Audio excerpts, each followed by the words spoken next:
Hi, my name's Ollie, and in this Politics Explained video, I'm going to go through everything you need to know about the Prime Minister and the Cabinet in A-level politics. So that's not just all the knowledge you need to know with key specific examples, but also key points of analysis that you can use in your essays, and most likely or some potential essay questions that could come up in the exam so that you can be fully prepared.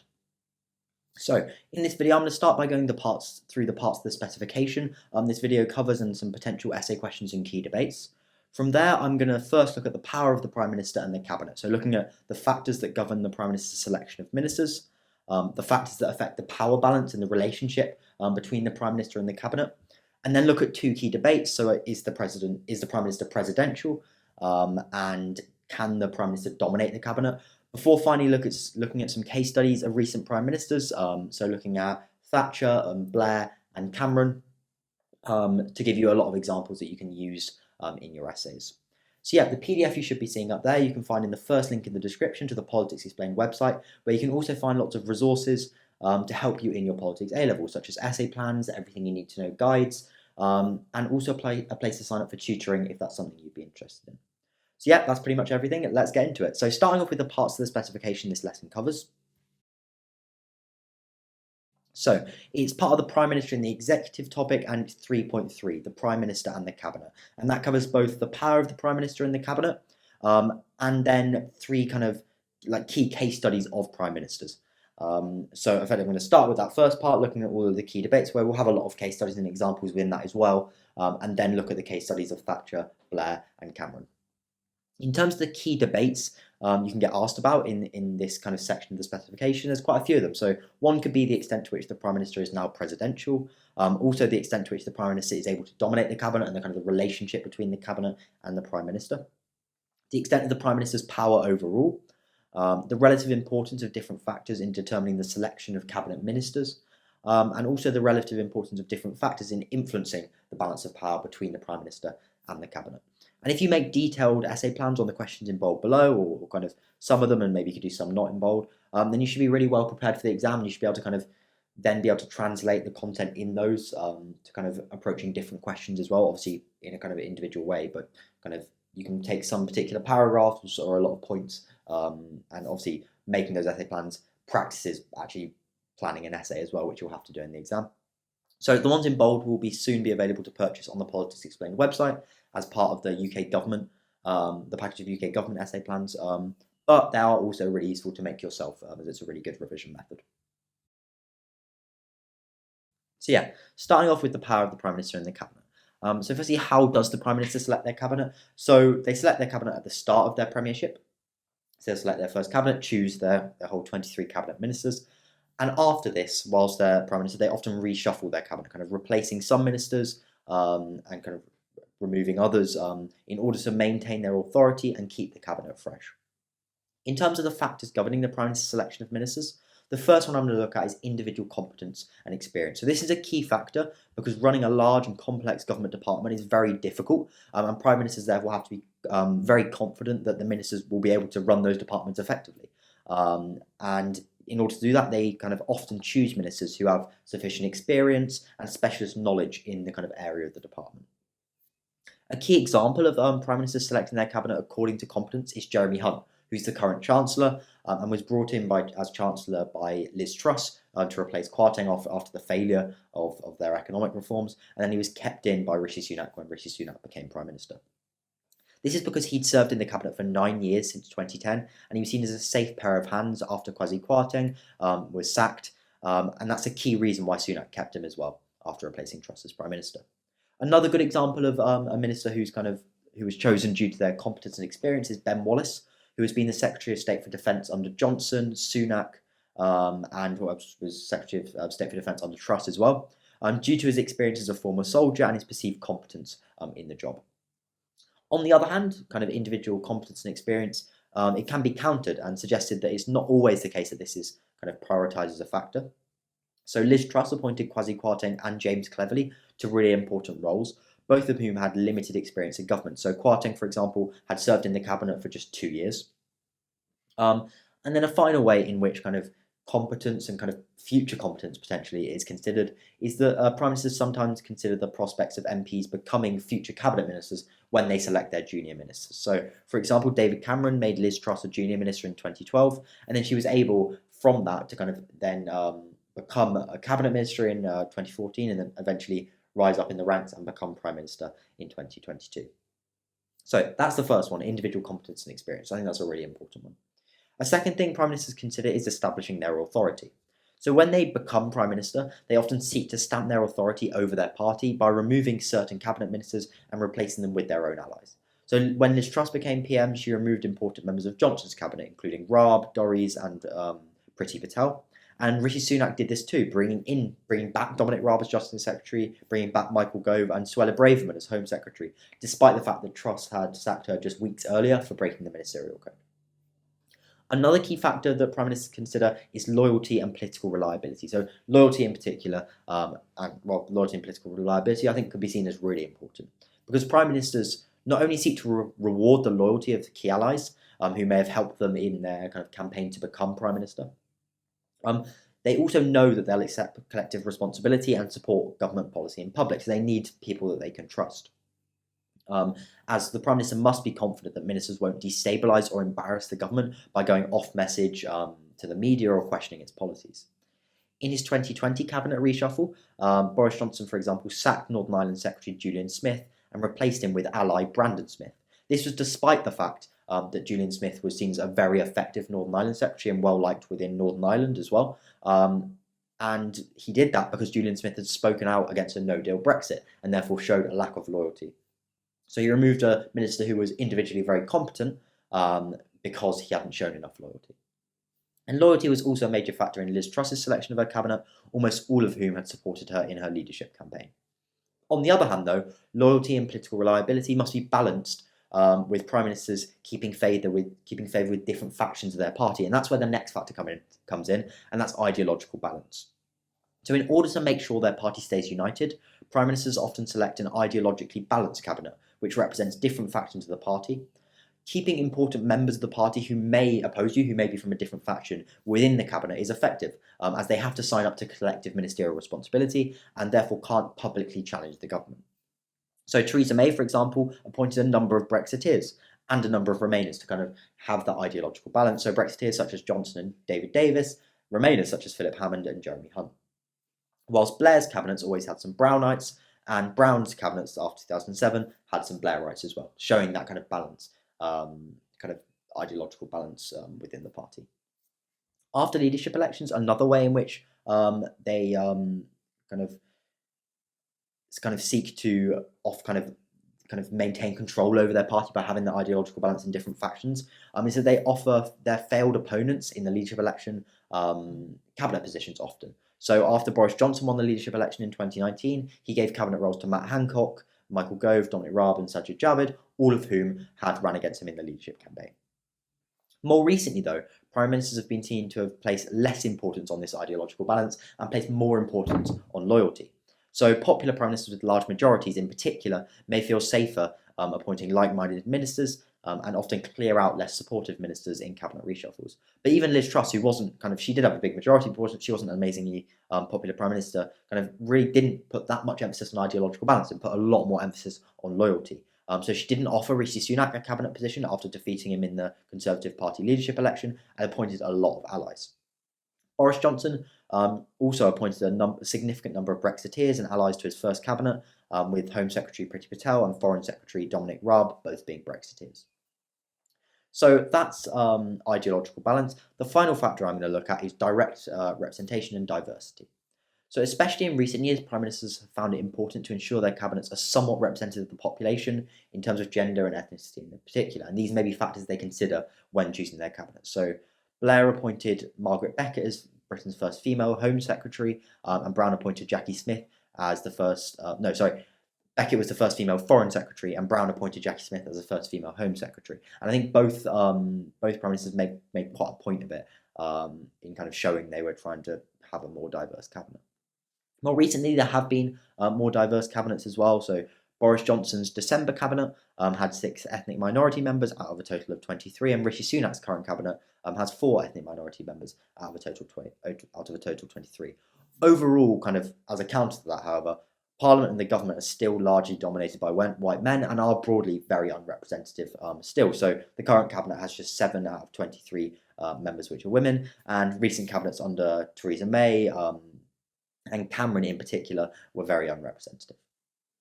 So that's everything in terms of the factors governing the Prime Minister's selection of ministers. What I'm going to look at now is the factors that affect the relationship between the Prime Minister and the Cabinet. Okay, so the first factor affecting the relationship between the Prime Minister and the Cabinet is the ability of the Prime Minister to manage their Cabinet. So an effective Prime Minister can use their powers of patronage to shape their top team in a way that enhances their power and enables them to promote their policy priorities and agenda, by removing poor performers, bringing in fresh talent, and promoting ideological allies. This can allow Prime Ministers to maintain their authority and marginalise the power of factions and individuals in their party who may want to challenge them for the leadership or destabilise the government. If the Prime Minister becomes too dominant and doesn't give ministers some control, though, this may also cause discontent and result in them being removed by the Cabinet, as was the case with Thatcher in 1990. Therefore, they have to kind of really strike that balance. The Prime Minister depends on ministers to run their departments well, while also helping them to drive forward the broader government agenda in the specific policy area of their department and defending the government effectively in the media. Theresa May, for example, failed to effectively manage her cabinet and was constantly undermined by leaking and briefing against the government by Boris Johnson in particular. Also linked to this is the fact that the Prime Minister chairs all cabinet meetings and sums up the discussion at the end. And it's this power kind of enables them to kind of drive through their agenda through cabinet if they're effective at doing so. So, as I said, it gives them scope to lead people towards their desired position on particular issues. Senior ministers will express their views, which the Prime Minister must address, but the Cabinet rarely votes, and that leaves the Prime Minister to sum up the discussion at the end in a way that suits them. The Prime Minister also decides what's on the agenda of the Cabinet, so they can keep key things off the agenda of meetings if they want to. So Theresa May, for example, prevented a vote within the Cabinet on whether a no-deal Brexit should be an option, despite other important Cabinet ministers supporting one. David Cameron made austerity key to the coalition's policies and the responsibility of every department, therefore effectively setting the government's and the Cabinet's agenda. Boris Johnson, by contrast, suffered significant leaking from the Cabinet when he was Prime Minister, suggesting his limited authority and limited ability to set the agenda. So far, Rishi Sunak's been seen to have less leaking, suggesting he's been able to do so more effectively. The next kind of thing to consider when looking at the relationship between the Cabinet and the Prime Minister is how important the Cabinet is in decision making. And what I'm going to look at now is 3 key ways in which, in recent decades, the Cabinet has been largely marginalised or increasingly marginalised in decision making. And the first of these is through the use of Cabinet committees and informal groups to make decisions. So Prime Ministers have a lot more control in smaller forums than they do in the Cabinet. And it's a lot easier to reach compromise with 1 or 2 key ministers than with the Cabinet as a whole. And as a consequence, they often use smaller Cabinet committees, bilateral meetings with ministers, and informal groups to make decisions rather than using the Cabinet as a whole. Under Tony Blair, for example, he and his Chancellor Gordon Brown negotiated with each other to determine economic policy, whilst Blair often used bilateral meetings with important ministers to determine policy on a particular area, as he felt he could use them to talk ministers around his view. Blair's style of governing was dubbed sofa government as a result, as he'd largely shunned the Cabinet.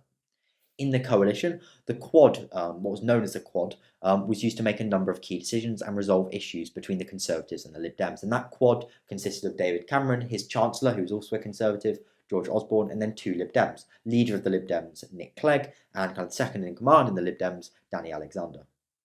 And the same can be seen with Boris Johnson and Theresa May, who used cabinet committees to make decisions on important issues. So these are kind of smaller groups within the cabinet, but with only a few ministers. So Theresa May, for example, used the Committee on Exiting the European Union to make important decisions on Brexit, whilst Boris Johnson used the COVID-19 Strategy Committee to make key decisions on COVID restrictions, with Health Secretary Matt Hancock and Michael Gove having particular power within it. More recently, in her short tenure, Liz Truss used bilateral meetings with Kwasi Kwarteng to develop their economic policy with little input from the cabinet. So it was mainly those two. So some members of the cabinet even spoke out against the government. So that's the first thing, the use of informal groups and cabinet committees in order to kind of shun the cabinet and enable the Prime Minister to have a bit more power and drive through policy more effectively in the way they want. The next kind of thing that's effective and kind of embolden and enable the Prime Minister to have more power over the cabinet is the use of special advisors. So in recent years, special advisors, also known as SPADs, have occupied an important role in Downing Street and in decision making. These are unelected and are hired directly by the Prime Minister, working closely with them to develop government strategy. So John Major had just 8 special advisors, but by 2005, Tony Blair had 30, showing that growth. And a really good example of a special advisor having a lot of power and control within government, and therefore having a lot more power, or kind of relatively, because they work for the Prime Minister, that's the Prime Minister often having more power than the cabinet, is Special Advisor Dominic Cummings, who held a very significant amount of power in Boris Johnson's government, arguably far more than any cabinet minister or any member of government.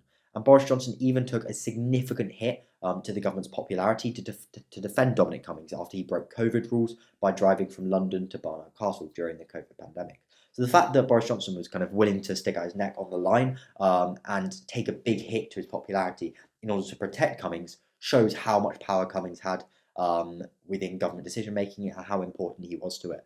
So if a special advisor like that is having so much power, it shows that the cabinet's not having that power, right? It's a special advisor who's unelected and works directly for the Prime Minister. And the third kind of thing to consider is the growth of Downing Street in recent decades.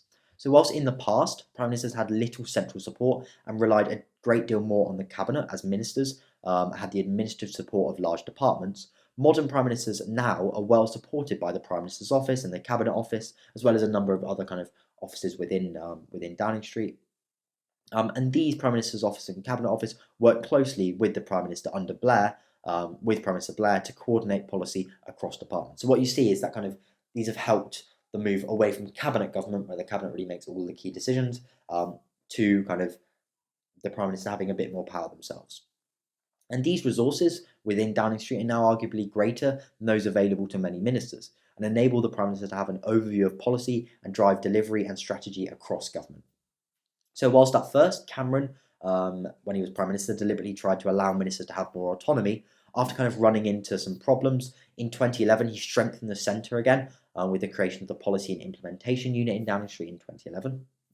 Under Blair, Downing Street also tried to exercise considerable control over government messaging in the media using the Communications and Strategy Directorate, and he also had a strategy unit and a delivery unit to, so the first of these developed long-term policies, and the second monitored the progress of departments in meeting their targets. So that shows strong centralised control rather than kind of giving departments a lot more control themselves and ministers a lot more control themselves.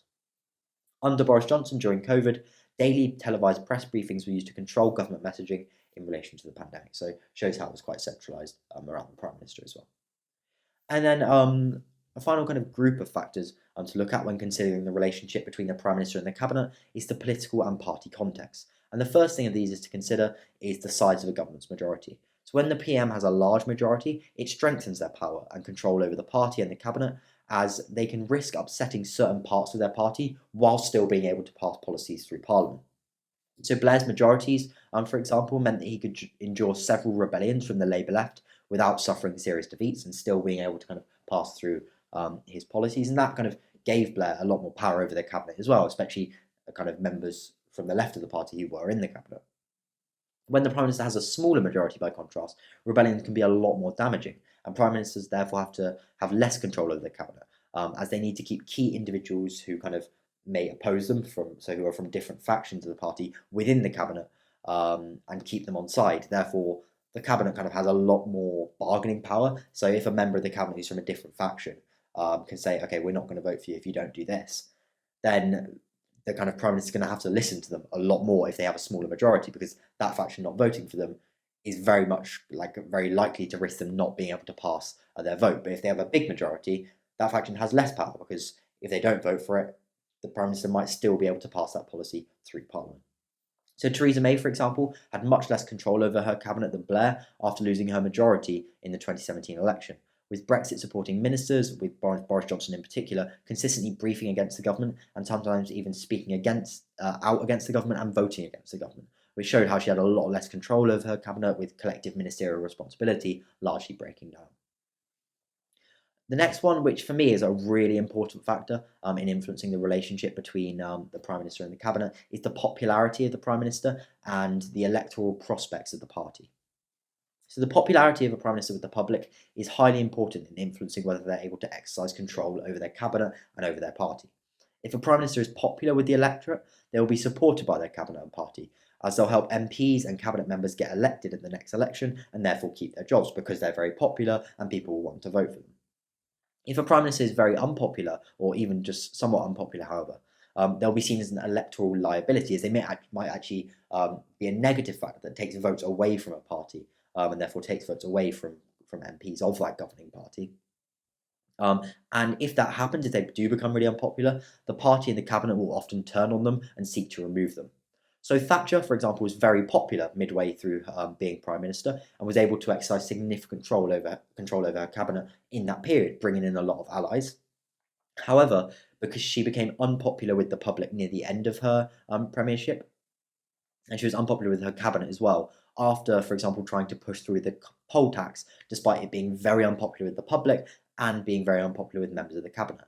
And that was a key factor. So her unpopularity was a very key factor in key members of her cabinet ultimately resigning and bringing her down in 1990. In the year after the 2019 election, Boris Johnson was a major electoral asset to the Conservative Party. He was helping to win votes from the Red Wall and traditional Labour voters. And as a result, he had strong control over his party and his cabinet, who was largely unified. But after he became very unpopular with the public after the Partygate scandal, the cabinet gained in power, and he was eventually forced out by key members of the cabinet resigning, including Sunak and Javid. Again, Liz Truss was forced out in large part due to her unpopularity and how she'd kind of decreased the popularity of the Conservative Party after her failed economic reforms. So her cabinet and party kind of got rid of her after just 54 days in charge. And then two final things to look at are how unified a party is and the wider political and economic situation.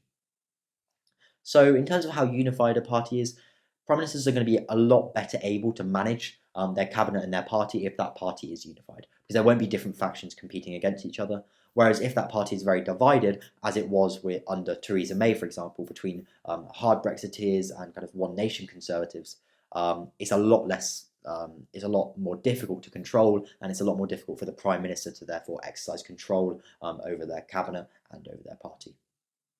And the final thing, as I said, is the wider political and economic situation.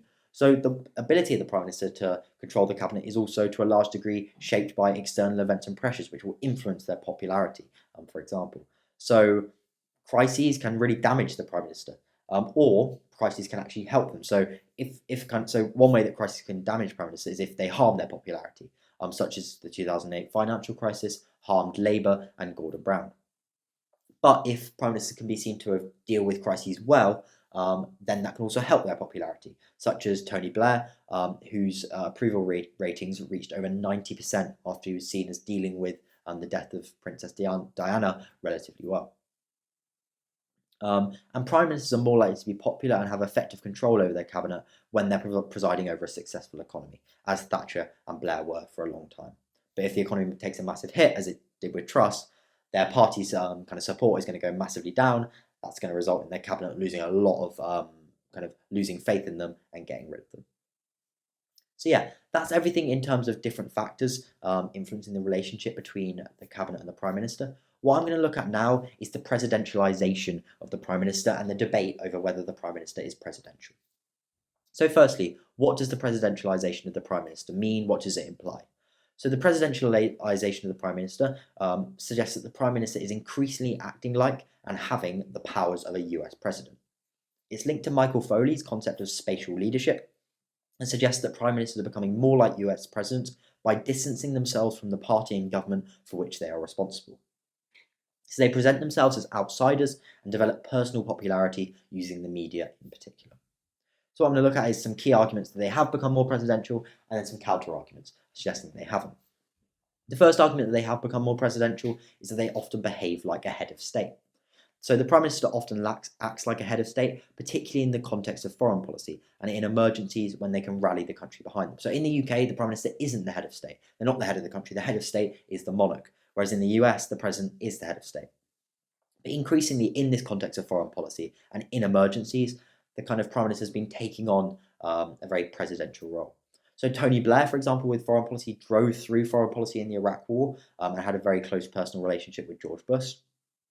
And in terms of like negotiating with other leaders and turning up to international conferences and institutions, that's where the Prime Minister can also very much behave like a president, like a head of state. For example, it's the Prime Minister that represents the United Kingdom in the G7 and the G20, and it was the Prime Minister that largely negotiated with the EU rather than Parliament, for example.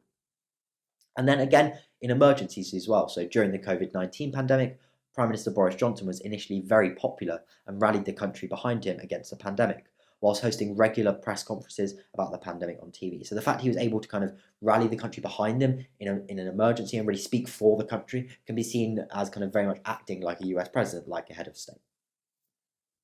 So yeah, that's the first one. The next key factor is that the Prime Ministers use the media to reach out to the public and develop personal popularity. So the Prime Minister can use the media and their personal popularity to reach out to the public and create a level of personal support, like a president does, that can allow them to determine and drive through policy through their government.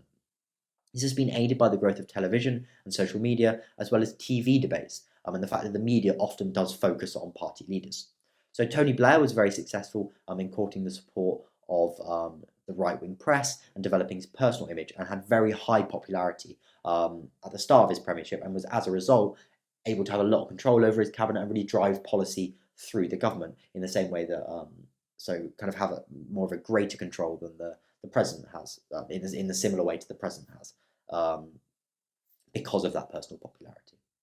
The next factor is that Prime Ministers increasingly rely on non-elected advisors rather than the cabinet, and seek to determine all of the government's policies. So that's what we looked at earlier with SPADs, the growth of Downing Street, and the use of kind of smaller informal committees. And that can be seen as being presidential because it's similar to the West Wing in the US, where the president has a significant apparatus supporting them and developing policy as the president and trying to force it through, rather than in the past when the Prime Minister was very much prime ministerial, was when they relied a lot on the cabinet, and it was very much cabinet government rather than kind of presidential government. So that shift to the Prime Minister having more central control and administrative support can be seen as making them more presidential. And the final thing linked to the one about media we've already talked about is how Prime Ministers have sought to distance themselves from the rest of government and their party. And a really key example of this is Boris Johnson, who in the 2019 election distanced himself from the Conservative Party that had been in power for 9 years and sought to present himself as offering the electorate a change, including a move away from austerity. And it was his personal popularity that was very important in the Conservative Party being able to win over significant numbers of former Labour voters in the Red Wall. Also, Blair at points was seen as far more personally popular than the Labour Party, and he sought to present himself as somewhat separate from it and driving change away from the traditional Labour Party. So there's some arguments that the Prime Minister has become increasingly presidential. In terms of some arguments that the Prime Minister hasn't, I've got three here. So the first one of these is that the Prime Minister is ultimately still accountable to the legislature and party, both of which can remove them. So even though they can develop this personal popularity, they're still very much accountable to the legislature, to their party, and to their cabinet. So Prime Ministers are ultimately not presidents. They're accountable both to their party and to Parliament, and have to keep both on side in order to effectively pursue their goals. Prime Ministers rely on MPs to pass the government's legislative agenda, and therefore have to maintain their support. And they also need to maintain the support of the cabinet, who will remove a Prime Minister if they feel they aren't an electoral asset, which kind of went through, and if they sideline the cabinet too much.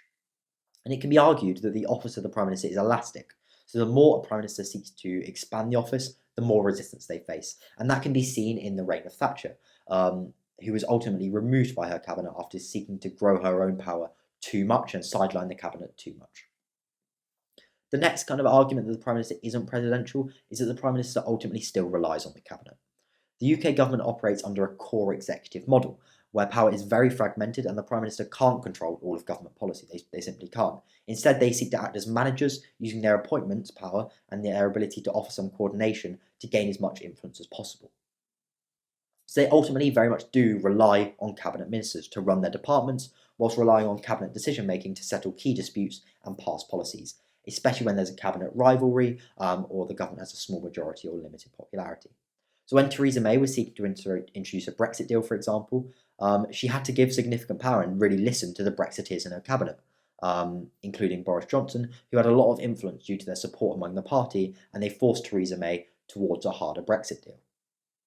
And this has especially been the case, this kind of resurgence of the cabinet could potentially be seen in that way, has been the case since 2010, where there have been a series of governments with smaller majorities or coalitions and a series of less popular prime ministers. The final argument that the prime minister isn't presidential is that events and a divided party can limit the prime minister's ability to act like a head of state. So the ability of a prime minister to act like a president is limited by their personality and events outside of their control. So while some prime ministers are able to kind of develop that personal popularity, others lack charisma and are hampered by events outside of their control, which mean they're a lot less able to act presidentially. So whilst Blair and Thatcher may have been able to be more presidential due to their large majorities and due to their charisma, John Major, Gordon Brown and Theresa May were much less able to do so.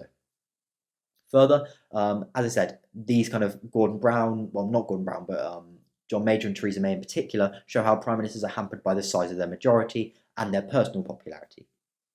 And David Cameron's a good example of that as well, where he struggled to act presidentially as he was in charge of a coalition government and therefore needed to cooperate with the Liberal Democrats both in Parliament and in the cabinet. Okay, so what I'm going to look at now is the debate over whether the prime minister is able to dominate the cabinet. So I've looked at a lot of these points already in a lot more detail, but this kind of just sums them up and puts them together. So the first, with arguments that the prime minister can dominate their cabinet, is that in recent decades, the role of the cabinet in decision making has decreased significantly. So rather than there being cabinet government like there used to be, where all government decisions were made by the cabinet, the prime minister now uses cabinet committees, bilaterals, informal groupings, and has an extensive network of spans, as we went through. And leadership is also more personalised and centred around the prime minister. The second argument is that the prime minister is often able to use the media to distance themselves from their party somewhat and develop personal popularity in order to drive through their own agenda, using the Downing Street apparatus that has grown in power. This is particularly the case for popular prime ministers with large majorities. And the third argument is that prime ministers can use their power of patronage to have significant influence over the cabinet by selecting a cabinet that is loyal to them and using reshuffles to hire or fire ministers and maintain their authority. So collective ministerial responsibility forces ministers to support the government publicly, and that's quite important to that. In terms of arguments that the prime minister can't dominate the cabinet, is that the cabinet can play a crucial role in weakening the power of the prime minister and causing their downfall through resigning if they no longer support the prime minister, which usually happens when the prime minister is no longer an electoral asset to the party. Boris Johnson, Margaret Thatcher and Theresa May were ultimately brought down by ministers resigning, and the last two prime ministers as well. Obviously Boris Johnson, well, the last three actually, Boris Johnson, Theresa May and Liz Truss as well, was brought down after losing the confidence of her party. And also it must be considered that collective ministerial responsibility is often limited, especially when a prime minister is weak. So it largely broke down under Theresa May, for example. The second point is that prime ministers largely do still rely on their cabinets to settle key disputes, run departments and pass policies, especially when there is a cabinet rivalry or if the prime minister has a weak or no majority. The UK government does operate under a core executive model where power is very fragmented, and the prime minister ultimately can't control all of government policy and needs to rely on the cabinet. The third point is that the cabinet is highly important for a government to protect unity to the public at a time of crisis, and is important in decision making during a crisis, as joined up decision making between departments is essential, for example during COVID. And the final point is that when there are big beasts, or sometimes big beasts, as ministers, so really powerful ministers, prime ministers have to recognise their status and the support they have across the party, and therefore keep them happy by giving them significant autonomy and significant power.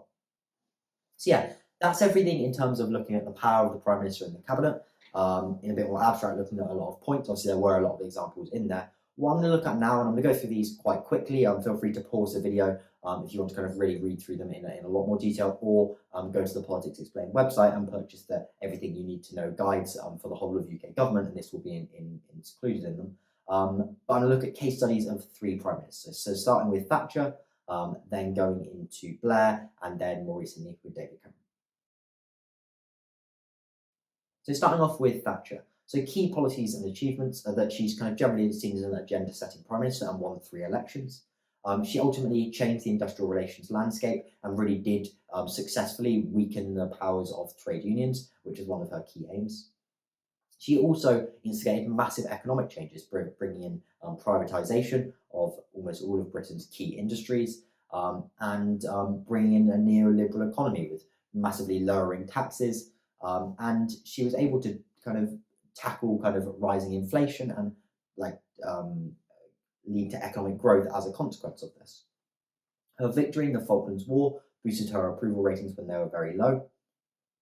And she's seen as kind of the Iron Lady in terms of her foreign policy because she staunchly protected Britain's interests abroad and is seen along with Reagan and given some credit for defeating communism following the fall of the USSR.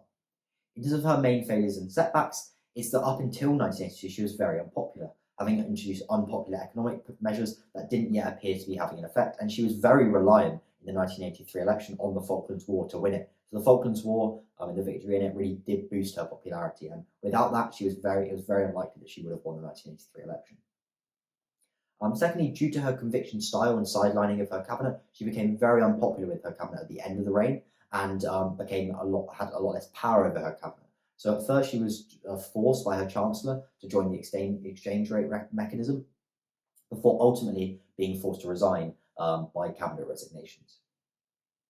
Further, the introduction of the poll tax in 1989-1990 was hugely unpopular and led to riots.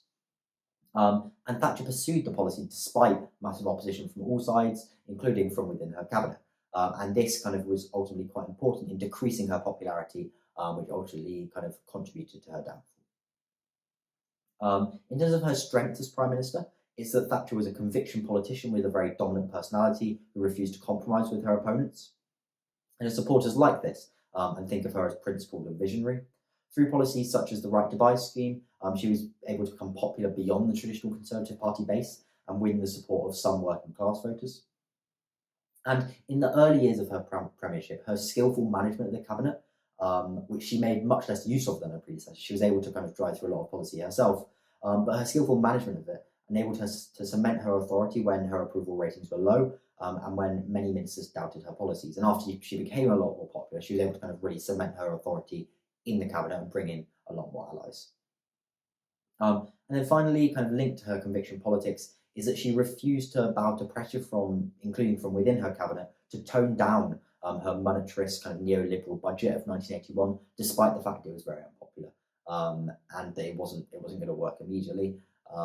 And she kind of trusted that it would work eventually, and that proved to be kind of important as it did really start to work and helped her win 2 elections after, helped her win the 1983 and the 1987 elections.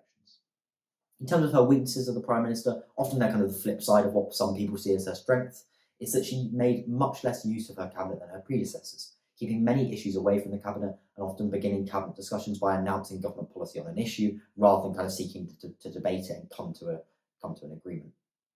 So senior ministers accused her of paying greater attention to her advisors than to them, and this was ultimately, this kind of sidelining of the cabinet was ultimately key in bringing her down in 1990 after she became very unpopular. She was ultimately also very stubborn and uncompromising, and that can be seen in a lot of her policies, which kind of were criticised from a lot of sides, including from within the cabinet, such as Section 28, which is extremely homophobic, and the poll tax as well. So, moving on from Thatcher to a Labour Prime Minister, to Blair. In terms of his main policies and achievements, again, he won three elections, which is pretty unheard of, especially for a Labour leader since the war, all with relatively big majorities. And perhaps his first kind of key and important success was the 1998 Good Friday Agreement, which brought an end to the Troubles in Northern Ireland, and he was seen as a very effective negotiator and being able to build personal relationships with key individuals on both sides.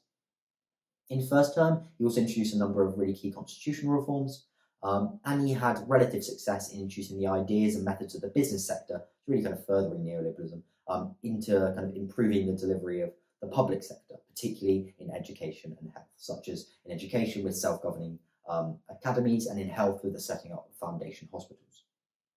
Also, Blair managed to capture and represent the public mood in his response to Princess Diana's death, after which his approval ratings reached over 90%, showing how popular he was at one point.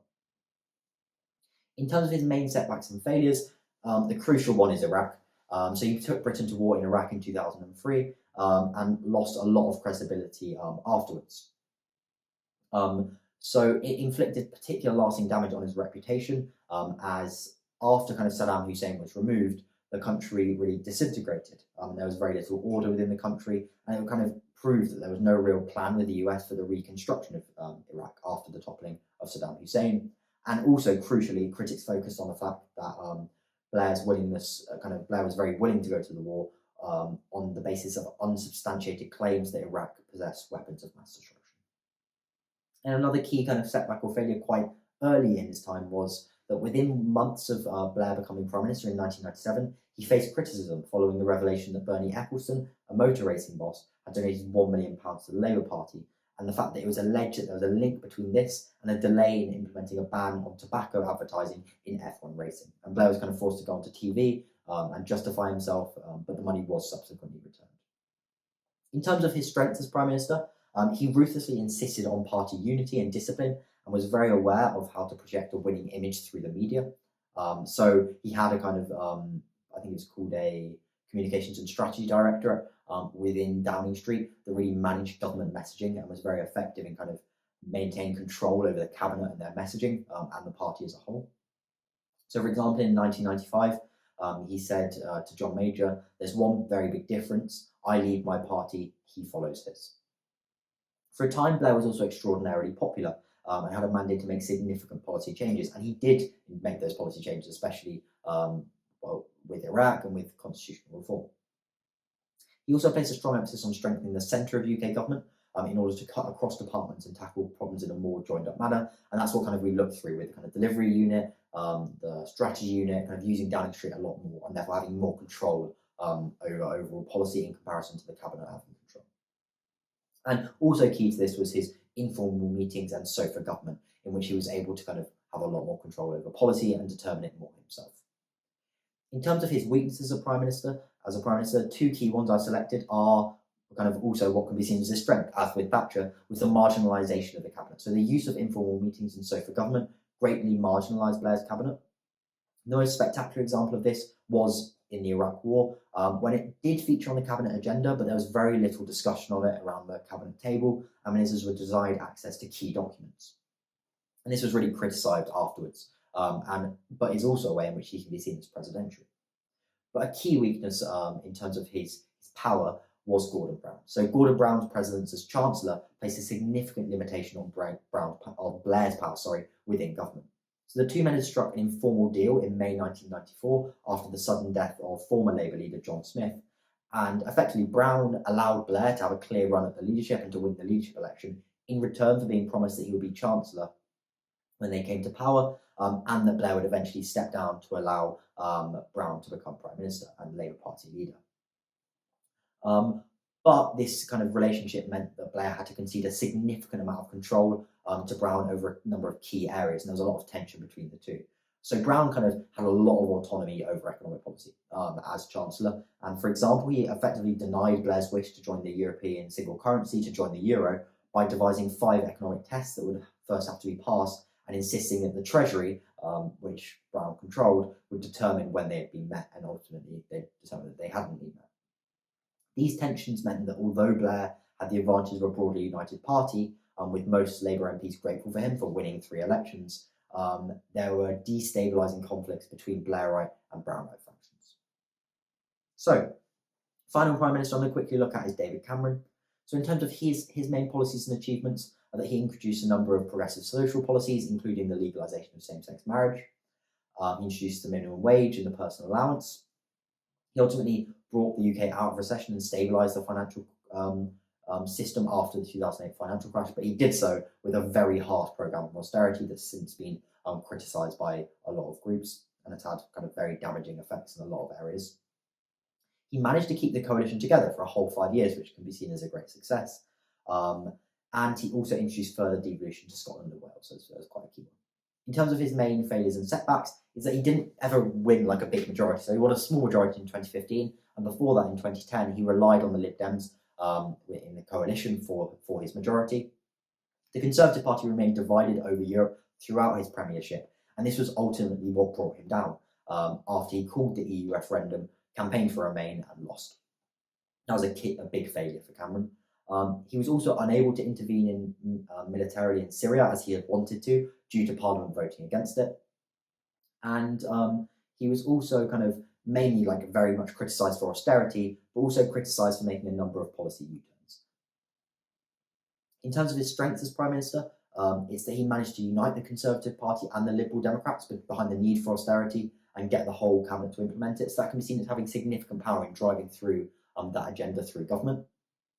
He managed to prevent challenges to his leadership by forming strong bonds with Osborne, Clegg and Theresa May, and keeping opponents such as Boris Johnson, Michael Gove and Ian Duncan Smith near the centre of power.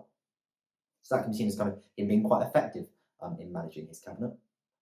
He also appeared temperamentally suited to the coalition and allowed ministers greater freedom to get on with their jobs, adopting a more collegial approach than Thatcher or Blair, whilst using a seemingly successful method of decision-making with the Quad. And with the Lib Dems, he did have a significant majority. Obviously, it was a coalition, but there was a significant majority, and he was rarely defeated. In terms of his weaknesses, it's that because of the coalition, he often lacked control and had problems exerting the personal power he would have liked to wield. Internal divisions over Europe constantly made his party difficult to lead and ultimately led to his downfall after he lost that referendum in 2016.